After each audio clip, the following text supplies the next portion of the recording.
message and wondering why your Slack seems a bit too quiet, it might be because your notifications are snoozed. Don't worry, this is a straightforward process, and I'll guide you through it step by step. First, you'll need to open the Slack application. This can be done on either the desktop version or the mobile app, depending on where you're most comfortable working. Once you have Slack open, the next step is to locate your profile picture. On the desktop version, you'll find it in the top right corner of your screen.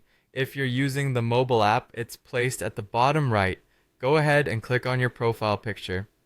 What you're looking for next is an indicator that lets you know whether notifications have been snoozed.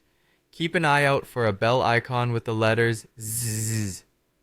This symbol is the universal indication that your notifications are currently on snooze mode.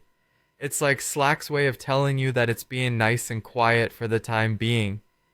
Now that you've identified that notifications are snoozed, let's go ahead and change that.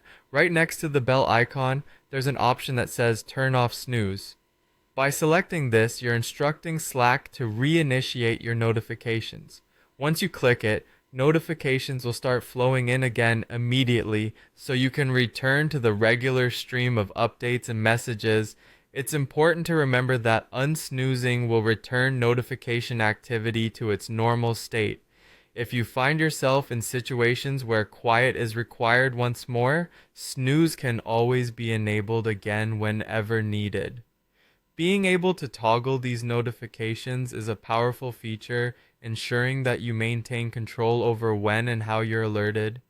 If you're using Slack as part of a team or for work, staying updated can be crucial, so make use of the snooze feature after hours or during focus time, but don't forget to turn it back on when you're ready to re-engage with your colleagues. In case you missed it, you can always re-watch this walkthrough to refresh your memory on these steps.